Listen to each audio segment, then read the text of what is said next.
Hello everyone. তো দেখো আজকে আমরা সবাই মিলে যাচ্ছি মামা বাড়িতে। তো দেখো পৌঁছেও গেছি। এটা হচ্ছে তিথির পিসির বাড়ি। তো ওরা তো তিথিরাও এসেছিলো, আমার কাকিমাও এসেছিলো, সবাই মিলেই এসেছিলাম। আর ছিল তিথির মা, আমার মা আর তোতা। তো এখন দেখো মামার বাড়ির দিকে যাচ্ছি। আর তোতার কাণ্ড দেখো, দুই দিদার সাথে ওই রকমই করে সব সময়, পাটা তুলে আসছে, মানে ওটা ওর মজা লাগছে। তো দেখো মামা বাড়িতে এসেও গেছি গৃহপ্রবেশের পর, এই প্রথমবার এলাম। আর এসে দেখি গেটও লাগানো হয়ে গেছে। তো তোতাই গেটটা খুললো। তারপরে এখন ও বসে পড়েছে, এখন ও যাচ্ছে মন্দিরে। তো দেখো ঠাকুর ঘরটা তো খুব সুন্দর হয়েছে। আর তোতা তো ঠাকুর দেখলেই প্রণাম করে, তো এখন প্রণাম করছে। আর মামি ওকে একটা গরম লুচি দিয়েছে, সেটাই খাচ্ছে। আর মামা ওইদিকে বক্স চালিয়ে দিয়েছে, গান হচ্ছে। তো গানের সাথে সাথে ও নাচছে আর লুচিটা খাচ্ছে। তো এরপরে আমরা গিয়েছিলাম হচ্ছে একটু ছাদে ঘুরতে। ছাদে তো ভীষণ হাওয়া দিচ্ছিল। তারপরে দেখো আমরা এখন মন্দিরে চলে এসেছি। আর এসে দেখি প্রচণ্ড পরিমাণে ভিড় আর বড় স্ক্রিনে। ওই 2-3 দিন ধরে তো এই অনুষ্ঠানটা চলছে, তো তারই বিভিন্ন ধরনের ভিডিও এখানে চালিয়েছে, তো সেটাই দেখছিলাম। আর তোমাদের বলি যে কিসে এসেছি, আমরা এসেছি হচ্ছে সালেবরে।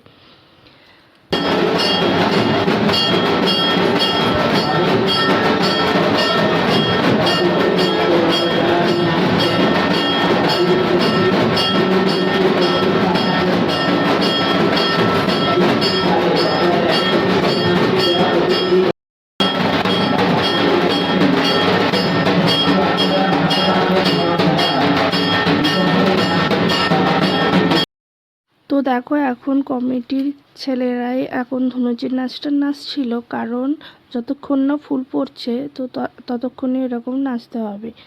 তো এখানে দেখো সন্ন্যাসীরাও আছে। ছোটোবেলায় তো খুবই আসতাম, তো বিয়ের পর মনে হয় 2-3 বার যাচ্ছি। অনেক দিন পর দেখে খুবই ভালো লাগছে এই সালেবর। প্রচুর পরিমাণে ভিড় হয়েছিল সেদিনকে। তো দেখো এখন তো ফুল পড়েও গেছে, সবাই খুব আনন্দ করছে।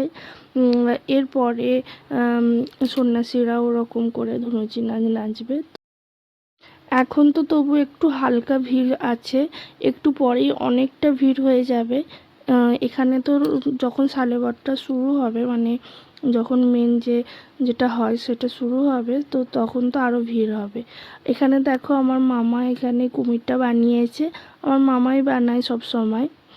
তো দেখো খুব সুন্দরভাবে বানিয়েছে। আর তোমরা হয়তো বুঝতে পারছো না, এটা বিশাল বড় একটা বানিয়েছিল।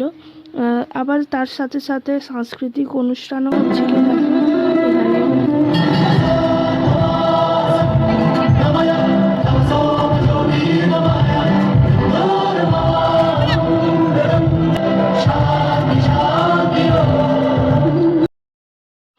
এরপর আমরা এলাম একটু মেলা দেখতে।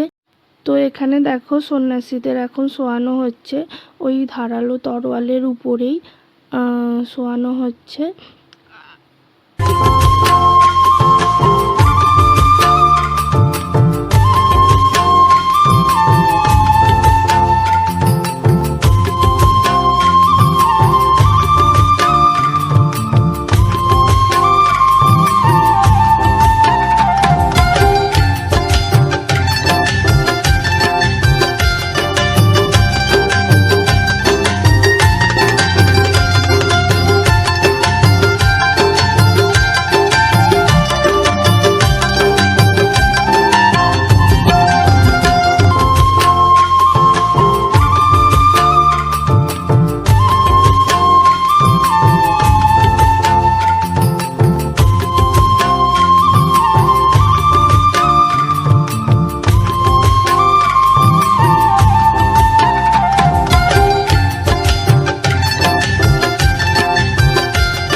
মোট 36টার মতো সালেবর হয়েছিল। তো এখন বাড়ি ফেরার পালা।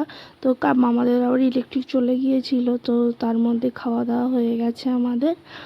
আর মামি রান্না করেছিল লুচি, আলুর দম, ঘুগনি। তো তোতা এখানে দোলনা পেয়ে একটু দোলনায় দোল খাচ্ছে, তারপরে আমরা বাড়ি চলে যাব ওই 9:30 পৌনে 10টা